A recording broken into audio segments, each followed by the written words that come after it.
I think this has gone through. Yes, great. All on and all live. Good evening, everybody who's out there. So yes, today is Friday and it's the end of the week, and I've just been doing a week of live sessions for you guys. So hopefully you've been able to catch some of those. If you haven't, then they are on my YouTube channel, and they are on Naomi Ella, and they are also on my Facebook page, Naomi Ella Motherhood Transitions. And if you're in my group, the Connected Mother Collective, it's an amazing group. They will all be uploaded in there as well. So we've gone through so much this week, and it's been absolutely incredible. It's been so good, and I've been having some really wonderful feedback from people who have been watching the videos. So that's been really amazing. So today we're going to end with mindset. Now, this is a huge subject. It's vast. It's so massive. But I wanted to end with it really because we can really start to put into place some really great strategies to enable ourselves to be thinking slightly differently in a way that's going to really enable us to learn and remove that negative mind chatter that we get so often as mums. So let's just have a look at mindset and you. So when we talk about mindset, what does that really mean? I mean, it's a lot of people use that word. You might have heard it, but you probably do understand what it means, but it can get a bit kind of foggy. So does that mean that we just have a positive mindset about everything? And if we have a positive mindset about everything will be okay in the world, and everything's going to be amazing, and nothing bad is ever going to happen? That's really not the case. But by adopting a positive mindset, by adopting a growth mindset and a mindset for happiness, we can completely transform the way that we cope with our life and the way that we function in our everyday living as well. So your mindset is who you are, and it's what you think about. It's how you think about who you are, and it's how you think about your abilities and your intelligence, and it's your outlook on life. So you make the decision to see something in a certain way, and you will be doing this subconsciously or consciously also. But you decide that you like something or you don't. You might like the color green, or you don't like the color green, just for example. Or you like spaghetti bolognese, or you don't like spaghetti bolognese. You had it once when you were a child, and you've decided that you don't like it. So you might tell yourself that you can't cook, or you're not a good enough cook, or that you're no good at being creative, or that you'll be happy when ... I'll feel free when, and I'll be a better mum when.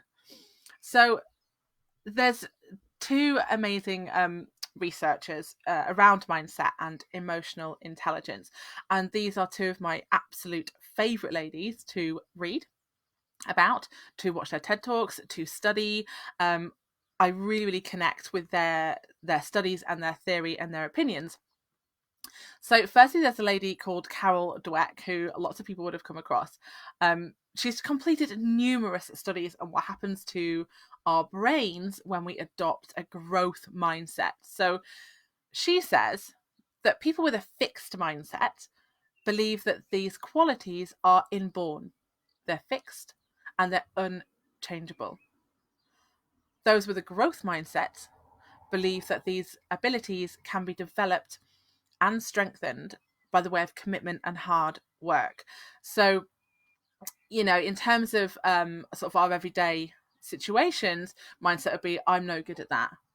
Or if that would be a fixed mindset, or a growth mindset might be like, I'm no good at that yet. How can I learn? I haven't tried that in a long time. What do I need to do to make that happen? So it's about looking for those opportunities and looking for those developments that we can have. So the next lady is Brene Brown, who is incredible. If you haven't come across this phenomenal woman, I highly recommend that you do. She's just incredible. She has the most amazing talks on TED, and she has one on Netflix at the moment. So if you're a bit of a Netflix fan, head over there, search for Brene Brown. I think it's The Power of Courage or something. I can't remember what it's called. Isn't it awful? I've watched it so many times as well. But it's amazing. So Brene Brown, that's the most important thing that you need to take from that. So she's largely famous for studying and exploring courage as vulnerability. And one of my favourite sayings is this. So she says, You are not failing, you are learning. And for me, that just speaks volumes about motherhood, because we spend so much of our time feeling like we have failed, feeling like we're getting it wrong, and that we're bad at our job and that we can't do it. Feeling like at the end of the day that we ruminate around these feelings of, I should have done it this way and I should have done it that way, I shouldn't have snapped, and all this kind of stuff. And then we get trapped into that thinking, the mythical thought, that every other woman on the planet is always happy and they're always getting it right and they have it sussed and they've nailed it, which isn't true. Everyone has their own experiences with motherhood. So what happens if you start to adopt a growth mindset? So that's one that's open to learning and even considering the fact that you're not failing, but you are learning instead. So if we we also seek to feel happy. We want to feel confident and we want to feel competent, and we so often beat ourselves up for being a human being all the time. This is where the mum guilt comes in, and this is where the judgment, the self-judgment comes in of, I can't get this right, someone else is doing it better than me, and with these negative thoughts, that then dampens our ability to then think creatively and to think positively. It actually prevents the neurological pathways from connecting in a way of strengthening for positivity. So the more that we beat ourselves up and the more that we say that we're bad parents and we're getting everything wrong and I can't do this and I can't do that, and not just with motherhood but with everything else, I'm not a good driver, or I could never run that far, or I'm just no good at housework for instance, the more we're telling ourselves this story, the stronger those connections will be coming for that thing. So if we're feeding our brains with negativity, then we're preventing it from creativity, and we're preventing the natural release of the serotonin. So we'll come on to that in a minute as well. And we want our brain to be happy because we want to feel good about our abilities, and we want to be the mums that we want to be, with ease and with flow. We don't want to be struggling and beating ourselves up and forever thinking that we're never going to get it right. We want to be using this time to learn. I mean, as a mum, we've never, when you're a first time mum, and even when you're a second time mum, third and fourth time mum, because every child is different, every labour is different, and every experience is different, we're always learning. So every step of the way we are learning. We've never done this before, especially as first time mums. We've never hit that 2-year-old stage until it hits. We've never gone on holiday until we've gone on holiday. We're not inbuilt to know exactly what to do all the time. So instead of giving ourselves loads of grief around that, it might be nice just to give ourselves a bit of compassion and to allow ourselves to be open to learning so that we can keep on, being the women and the mothers that we really want to do. So that's the thing, is when we're in that state of learning, of growth, and of seeing those opportunities and teachings throughout our actions, we are in fact creating the stronger connections between our neurons in our brain, which is going over what I've just mentioned there. But this then strengthens our neurological pathways and enables us to rewire our minds for success, for happiness, for learning. So there's that thought, isn't there, that you are what you think. And it's kind of true, because if you think negatively, you're going to breed negative thoughts. If you think positively, you're going to breed positive thoughts. The other thing is that we can't change what's going on around us, and we can't create world peace because we want it.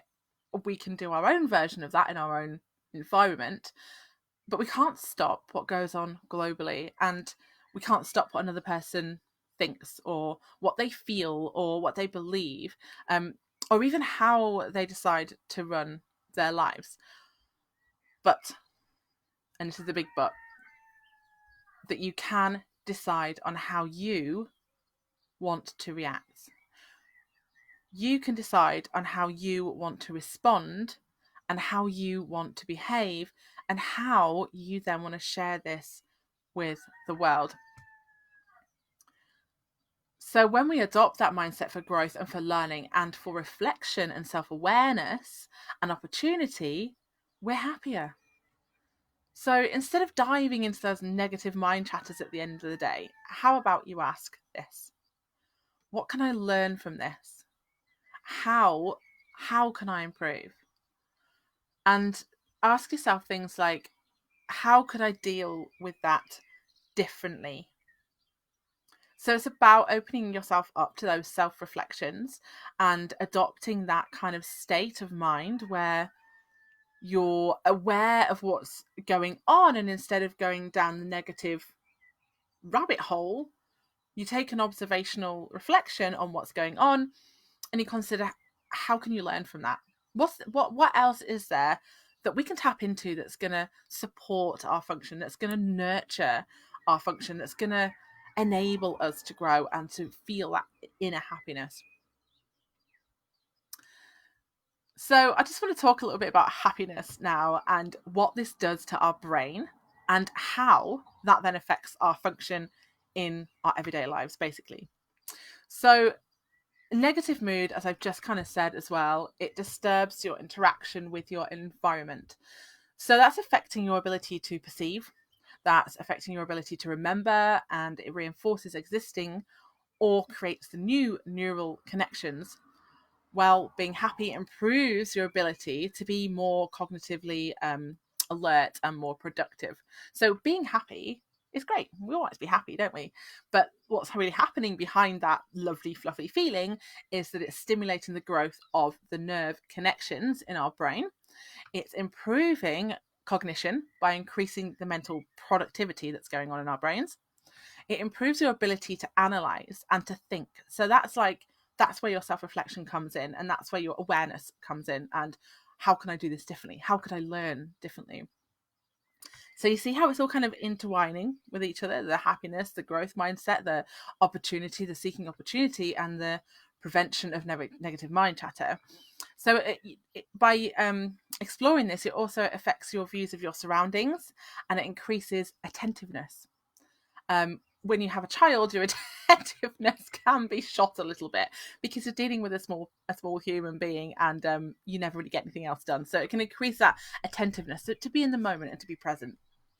So it leads to more happy thoughts, which is what we all want. And feeling that happiness means you're going to be more creative and you're going to solve problems faster and you're going to tend to be more mentally alert, which, if you're anything like me, I love being mentally alert. I spent a lot of time in brain fog, and definitely within the first about the first year of being a mum, and then the second year was through my sort of transition of my transformation, so things drastically improved. But yeah, that space of brain fog, it's really tough. So having that mental alertness just makes things easier, makes it easy to get on with the day. So positive thoughts, I know I just kind of touched upon this before, so I'll just talk about it just really quickly. It'll be the last thing that I will talk about this evening. But the power of positive thoughts. So your thoughts form your character. So it's who you are, isn't it? It's how you operate in the world, and it's how far you are, like mentally and physically and spiritually. Positivity breeds positivity, as we've just talked about. The more we think in a certain way, the more that's going to create that. It's going to strengthen the neurological pathways for that thought, that way of thinking, and then that's going to, your brain's then going to seek opportunities to see the thing that you're thinking. So if you feel positive, if you consider things on a growth mindset, and you consider things on a positivity side, then you're going to be your brain will be seeking out opportunities to grow in that way. So thinking positive, happy, hopeful, optimistic, joyful thoughts, all these kind of really gorgeous, lovely things, they decrease your cortisol levels. So that's your stress hormone. And they produce serotonin, which is your happy hormone. That then creates a really gorgeous sense of well-being and helps your brain to function at peak capacity. So I hope that all makes sense to you all, and I really hope that this is something that you're either doing already, or that you're going to be able to bring into your everyday life really, really easily. It's really about focusing on you and how you want to be.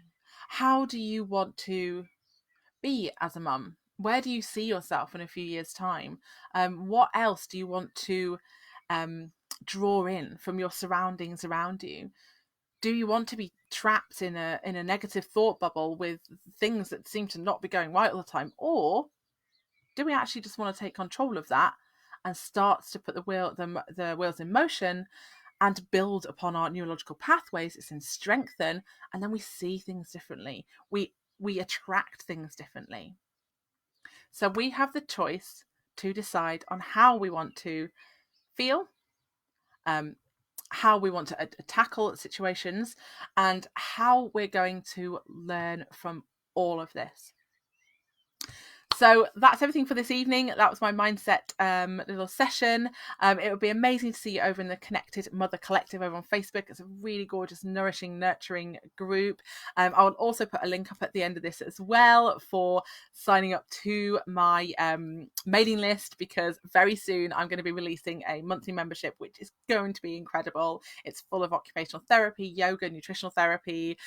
Got guest experts coming in for really great talks all around a mum's well-being and nurturing your mind, your body, and your soul. It's been an amazing week. Thank you so much for tuning in. Take care. Lots of love. Bye.